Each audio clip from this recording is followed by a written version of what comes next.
you for listening to GCN. Be sure to visit GCNlive.com today. Okay, so welcome back to the bright side. I want to continue talking about our souped up version of glucosamine, the essential sugar, n-acetyl glucosamine. NAG is a multifunctional, and I love multifunctional supplements. NAG has got all kinds of uses. It can be used to boost the immune system. It suppresses autoimmunity. It's been used to deal with multiple sclerosis symptoms.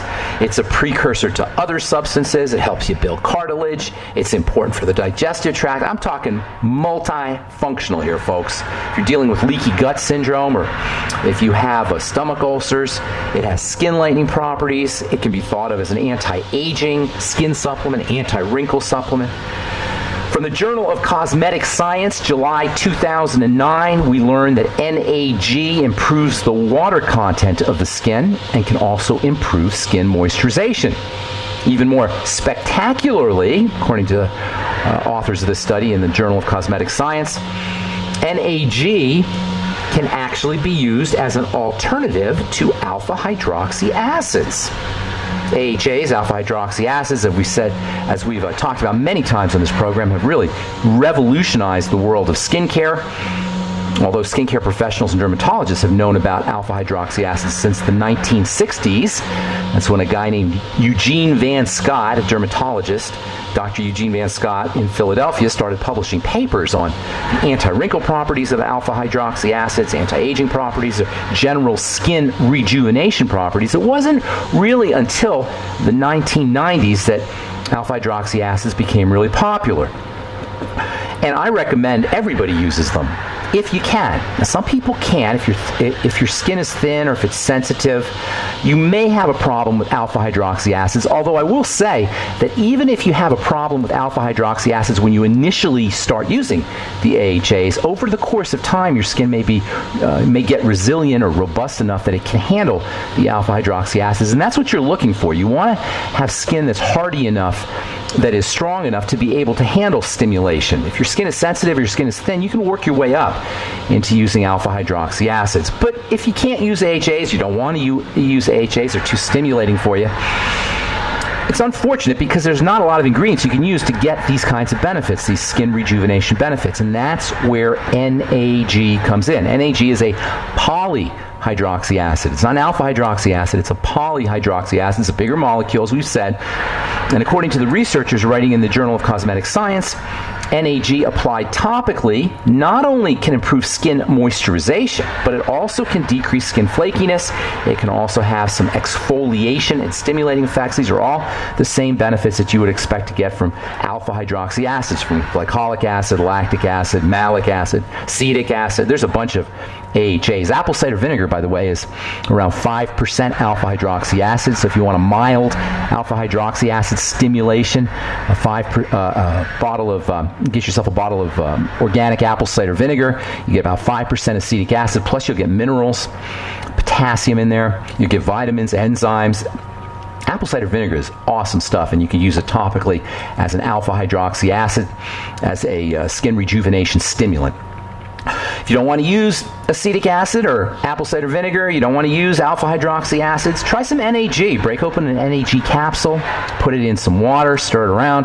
It dissolves pretty readily, and you'll get yourself a nice stimulating toner. And not only will it help improve flakiness of the skin, not only will it improve moisturization, not only will it give you some mild exfoliation, but NAG also turns on the production of collagen fibers. Remember, internally, NAG turns on the production of connective tissue and collagen. It does the same thing topically. And if you take oral NAG, and you can find it in Youngevity's Oxybody, or any of the aloe products will have NAG in it. If you take it orally, you'll make more collagen. That's collagen for your bones, that's collagen for healthy blood vessels, and of course that also means collagen to fight wrinkles. In fact, NAG supplementally, taken orally, or getting it from foods. Aloe has NAG in it, as I say. Cartilage has it. Bone soup. These are all wonderful ways to get NAG, and these are all NAG makes all of these foods anti-aging foods, building foods, and beauty foods, cosmetic foods as well. Another great way, by the way, to get NAG is from mushrooms. And we talked about mushrooms a couple weeks ago as sources of beta-glucan, and beta-glucan, another fiber, not quite, it's not like n-acetyl glucosamine, although both of them are derived from sugars. But both beta-glucan and NAG have anti-aging properties, and that makes mushrooms super-duper anti-aging. In fact, mushrooms are actually one of nature's most powerful health foods, most powerful anti-aging foods, most powerful beauty and cosmetic foods, most powerful immune foods, mushrooms.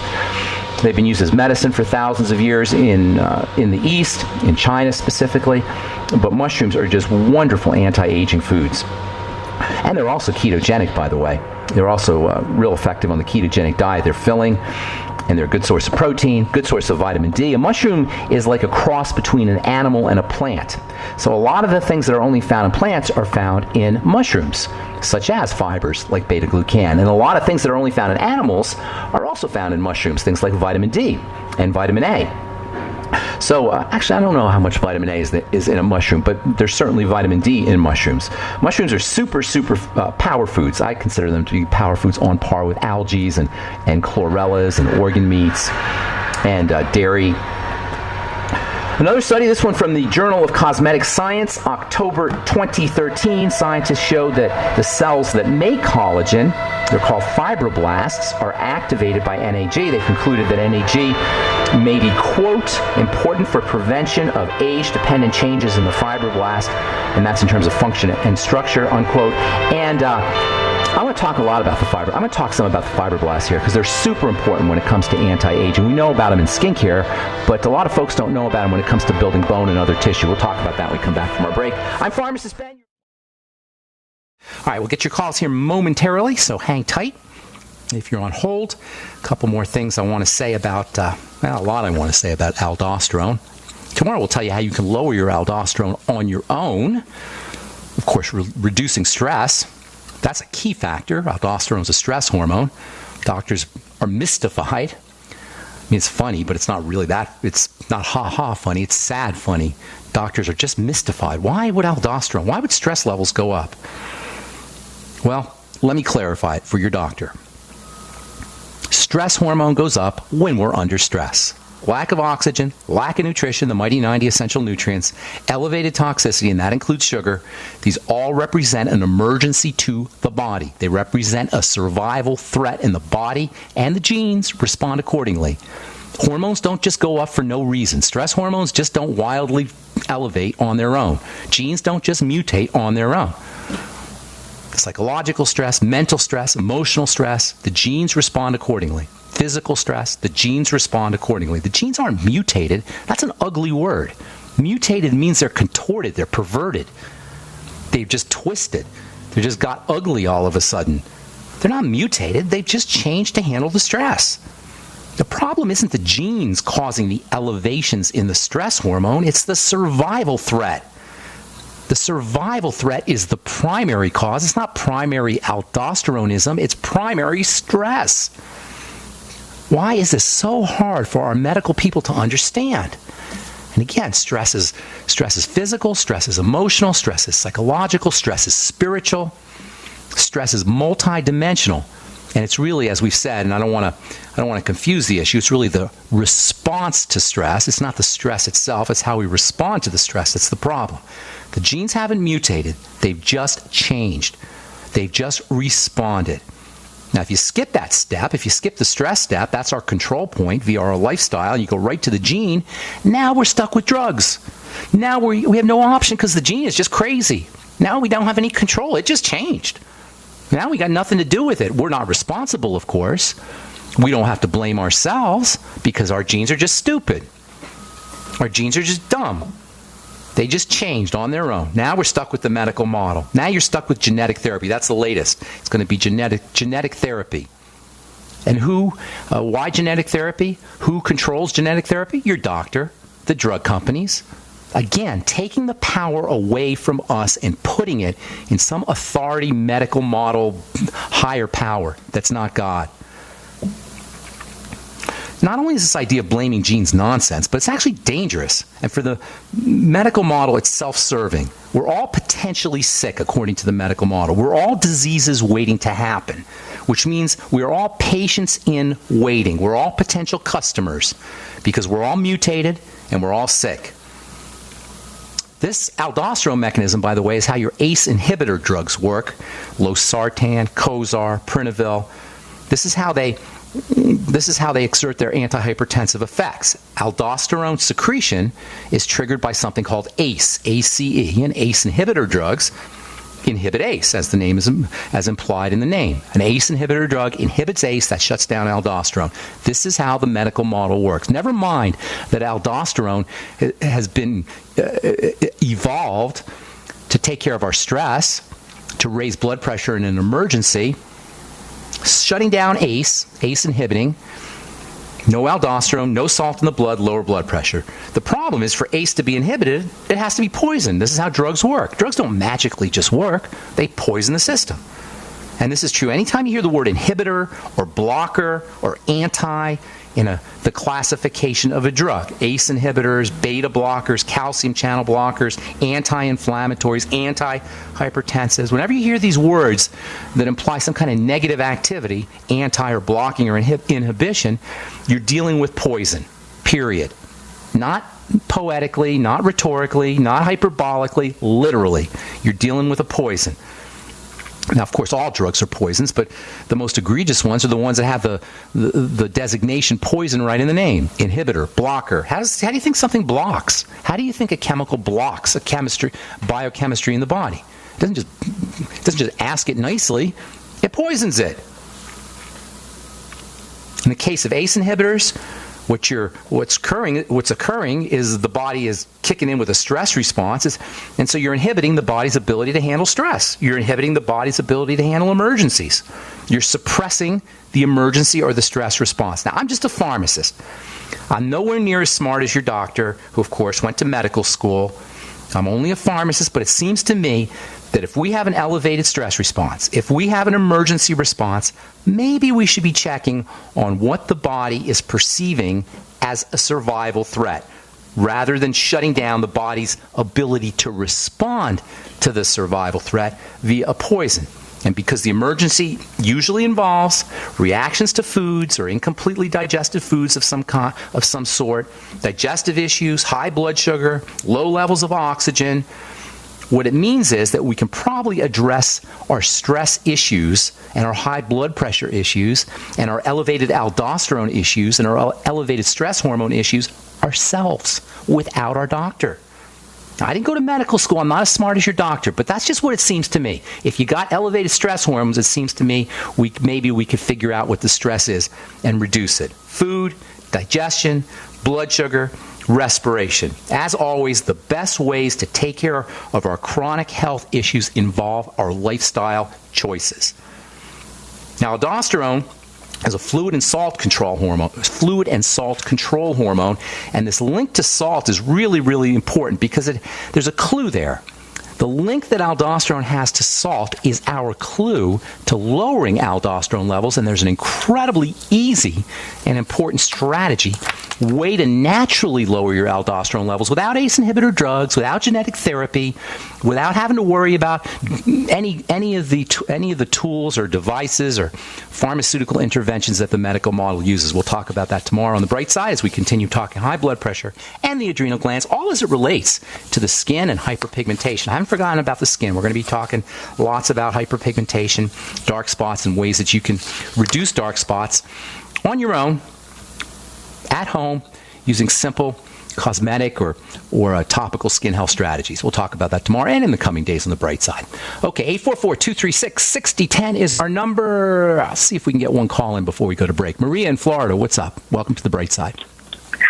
Hi, Ben. How are you? Doing good. What's going on, Maria?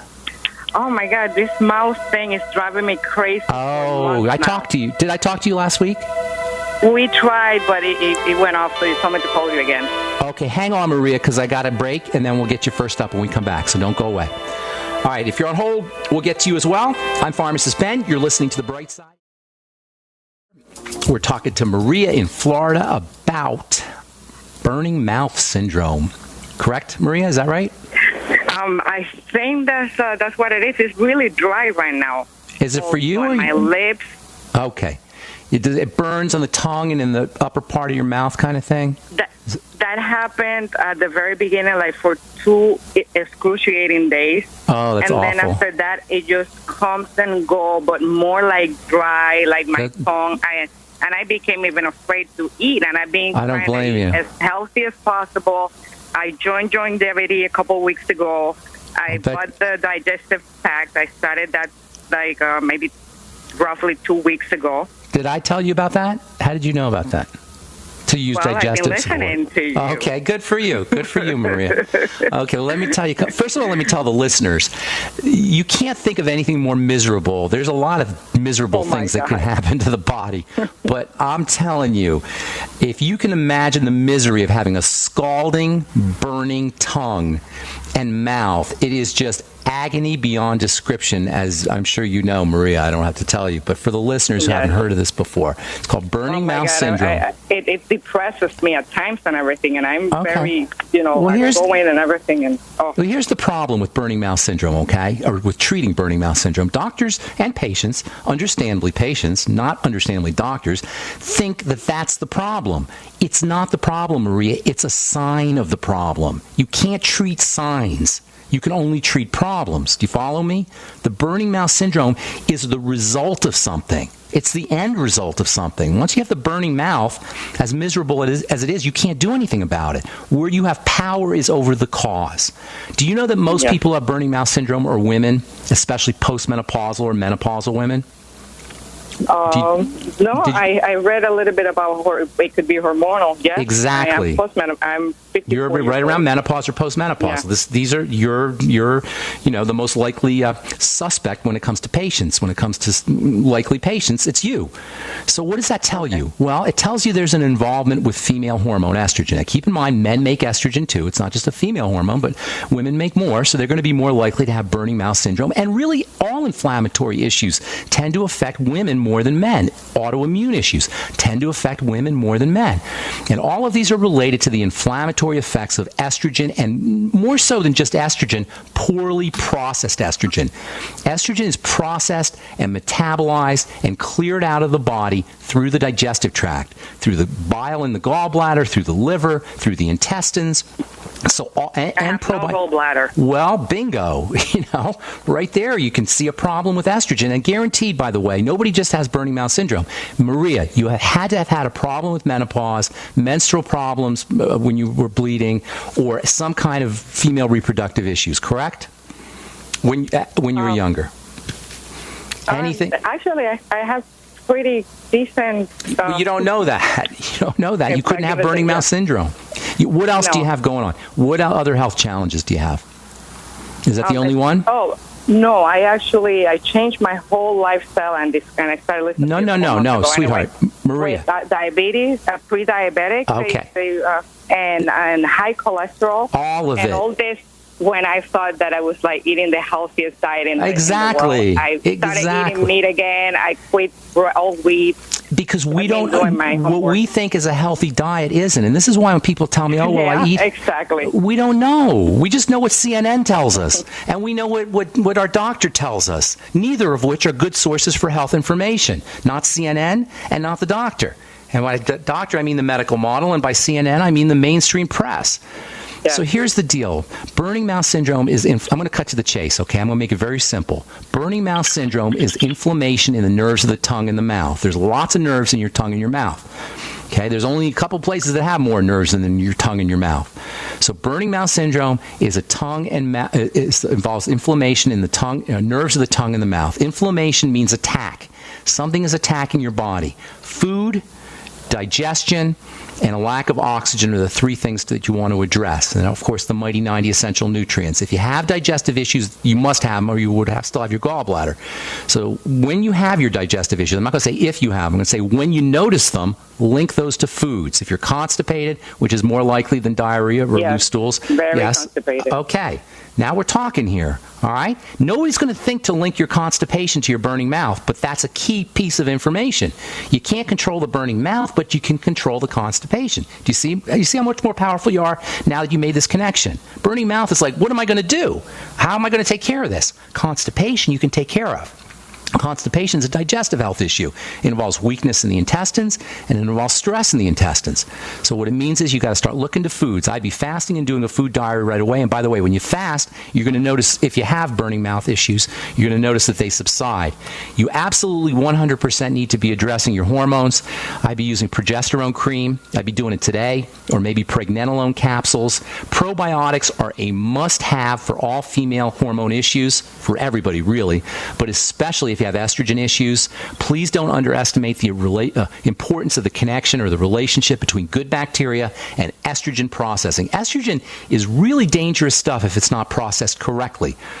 Estrogen, of course, is an important hormone, but we have very tiny amounts of it in the blood because it's so darn potent, and it has to be cleared out, eliminated quickly. And it's cleared out and eliminated largely through bile. Without a gallbladder, you're going to have an issue with clearing out toxic or excess estrogen. Use lecithin every day with all your meals. Even if you're not eating, do a little bit of lecithin. It will help you. Bile salts, absolutely vital for anybody who doesn't have a gallbladder. The ultimate enzymes, which contain bile salts, are like I have that. Yeah. Make sure after all your meals, even take them on an empty stomach. Just get some bile salts in you. You can also use lecithin. How do I use the lecithin? Granules in water. A spoonful of granules in water. Drink them down with your meals. It tastes pretty good. I like the taste of it anyway. You can also get something called lipase to go with your digestive enzymes. You probably want to do some apple cider vinegar. Make sure you're doing the entire Mighty 90 essential nutrients, and keep yourself away from sugar. You're already pre-diabetic. That means bread and pasta and potatoes and burritos and cereal, anything that breaks down into sugar. Yeah, that's done. Yeah. Okay, good for you. Sounds like you're serious about this. That burning mouth syndrome, that'll put the fear of God in you, I'm telling you. All right, well, I'm glad you're keeping your sense of humor. I hope we helped you out, Marie. I'm going to let you go now, okay? Have a beautiful day. Thank you, Ben. Thank you so much. Thank you for what you're doing for everybody. Thank you, Maria. God bless you. Okay, let's go to Deborah in Texas. What is up, Deborah? Welcome to the bright side. Deborah. Do we have Deborah? Okay, going once. Deborah. Did I mess this up here? Is Deborah there? Deborah? Hello? Hey, Deborah.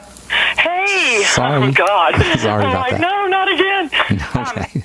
That's me. That's my fault. If I could just give you a little bit of history, back in 2006, I was diagnosed with metastasized stage 4 breast cancer. Okay. What year? 2006? Yes. You sound great. You're doing something right. Thank you. Well, they put me on a study with Glaxton, Klein, and Smith because I refused radiation and chemotherapy. Okay. And was the only one to actually survive the drugs? The trial. Listen, the only one to survive, you mean everybody else died? They just said they weren't on the trial anymore. Okay, gotcha. Hey, listen, we got to take a break. Don't go away, okay? We'll get to you when we come back. Don't go away. All right. I'm Pharmacist Benny. We're talking to Deborah in Texas. Deborah, you there? Yes. Okay. Talk to me real quick. Okay. So anyway, I've been going to Texas Oncology for 10 years, and the last time I went in, they said my tumor cell counts had gone up. Okay. And they prescribe me letrozole. Okay. Femara, an estrogen blocker. Right. Yeah. So they haven't. How can we help you? Well, I want to know if there's some alternatives. Yes, there's lots. First of all, as I was saying to the last caller, Maria in Florida, it's not so much estrogen that is the problem, it's the processed estrogen. Estrogen is processed into metabolites that need to be cleared out of the body. And if your gallbladder and your liver and your intestine, your digestive system, the bacteria in your gut, if they're not everything, all of these systems aren't firing on all cylinders, you're going to get buildups in toxic estrogen. Are you following me? Uh-huh. So it's the breakdown product. And tell this to your doctor, by the way. They'll understand this. You got a pen? Yes. Write this down. Catechol estrogens. Ask your doctor if they know about those, and I'll spell that for you. Catechol. Catechol. C-A-T-E-C-H-O-L.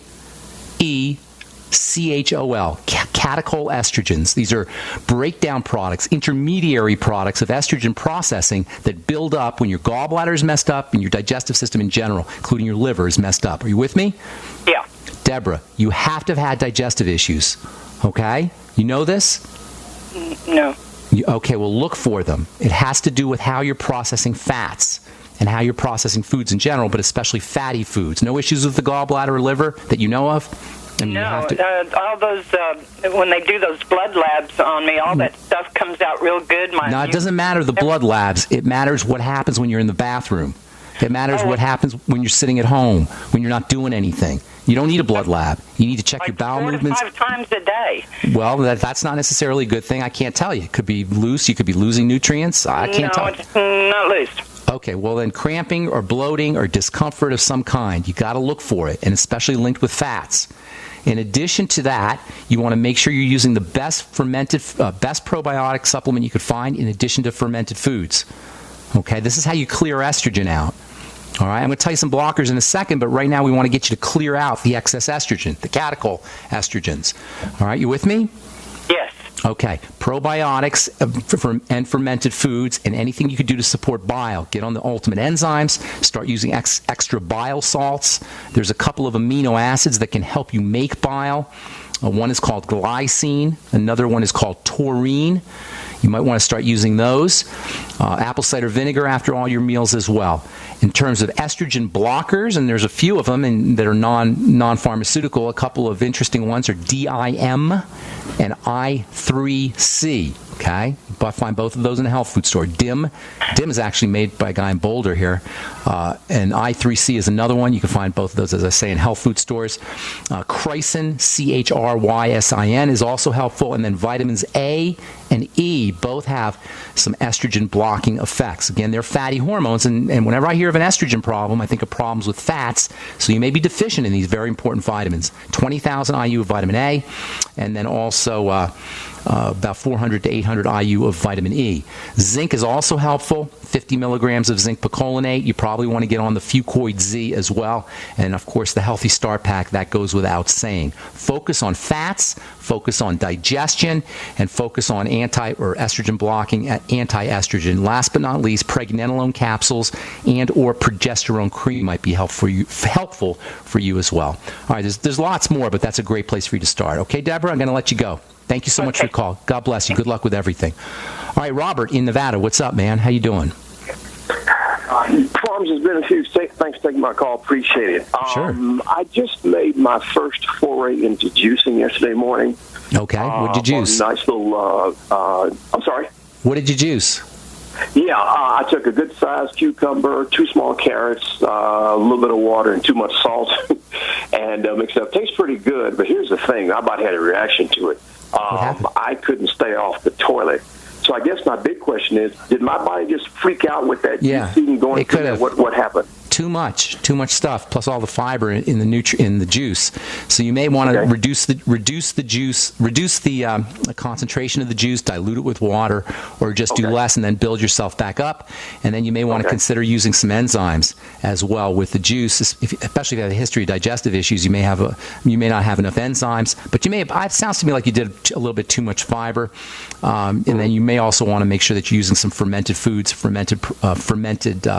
in addition to that. Some probiotics as well. Sauerkraut, miso, tempeh, fermented vegetables of all kinds, and then also some supplemental probiotics. Okay? So it was just too much. I'm thinking it was too much, especially if you did a whole bunch and never did it before.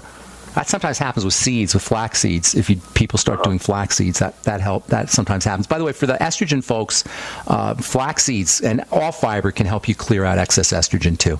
Hope that helps, Robert. I'm going to let you go. Okay, buddy? It did. Thanks, Thank you, man. Have a good day. All right, let's see if we get one more in here. Joy in Florida. Welcome to the bright side. Joy. Joy. Hey, what's up, Joy? Hey, I'm a 68-year-old woman, and my hair is white. My mother went white early, which is fine. However, I'm really losing my hair, and about 3 years ago, I went to a dermatologist as recommended by my primary care physician, and he summarized it up by just having male pattern baldness. Well, here, let me tell you what's happening, okay? Okay. The hair to the body, the hair is irrelevant. Your heart's important. Your liver's important.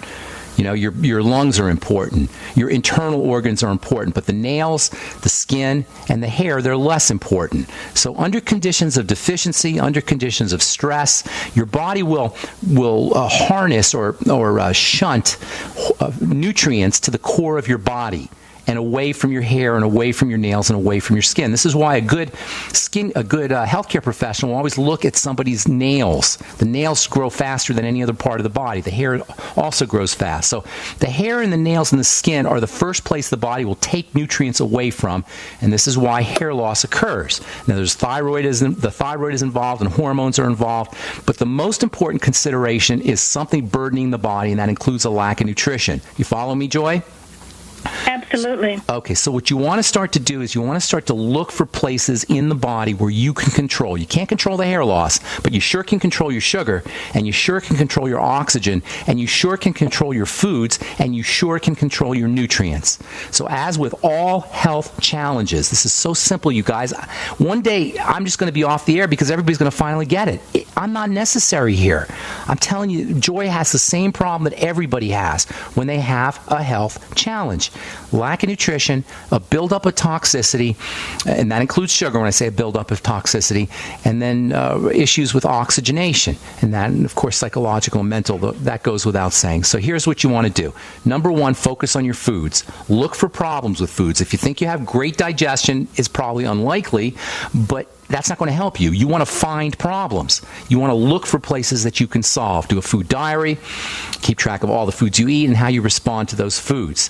Then start patching up the gut with the Biolumin Nightly Essence, with the Ultimate Enzymes, apple cider vinegar after all your meals, maybe some lecithin and bile salts if you want to go all out. Then you start to work on the blood sugar, and this is true for everybody with a health issue. Everything I'm saying to Joy goes for everybody with a health issue. Work on the digestive system, then you go to the blood sugar. That means stabilizing your blood sugar, keeping blood sugar down by stopping or reducing your intake of bagels and pasta and fruits and fruit juice and dessert and oatmeal and potatoes and all the foods that break down into sugar. Use your sweeties and your electrolyte nutrients, your potassium and sodium and calcium. Of course, you'll get those in the Beyond Tangy Tangerine and the Healthy Start Pack, and those are must-haves. Beyond Tangy Tangerine and the Healthy Start Pack. Then thirdly, you're going to start to work on relaxing the body. The body heals when it's relaxed. It loses the hair when it's freaked out. You know, that's a stereotype. People lose their hair when they're under stress. Why? Because when you're under stress, your body marshals all of its resources towards the core of your body, towards the muscles, the large muscles, and towards the heart and the lungs, and away from the hair. So relaxing the body is also extremely important. And then start to focus on fats. And when it comes to digestion anyway, focus on your fats, because there's a very important relationship between estrogen processing, and hair loss as well. And again, that goes back to the digestive enzymes and the bile salts and the apple cider vinegar. So you've got 3 major points that you're going to address: digestion, sugar, and oxygenation, deep breathing techniques, and stress management techniques. And the good news is, Joy, not only are you going to get your hair stop falling out, but you're going to feel better, you're going to increase your longevity, and you're going to reduce the likelihood of ugly degenerative diseases. Thanks for your call, Joy. We're just out of time, and I apologize if we left you on hold. As always, call back tomorrow and we'll get you first up. Just tell our call screener we left you on hold. Thanks for listening, friends. I'm Pharmacist Ben. Check out my websites, brightsideben.com, pharmacistben.com, or criticalhealthnews.com to purchase any of the longevity products you hear advertised on the program, and truthtreatments.com for my skin health products. Thanks for listening. We'll talk to y'all later. Bye for now.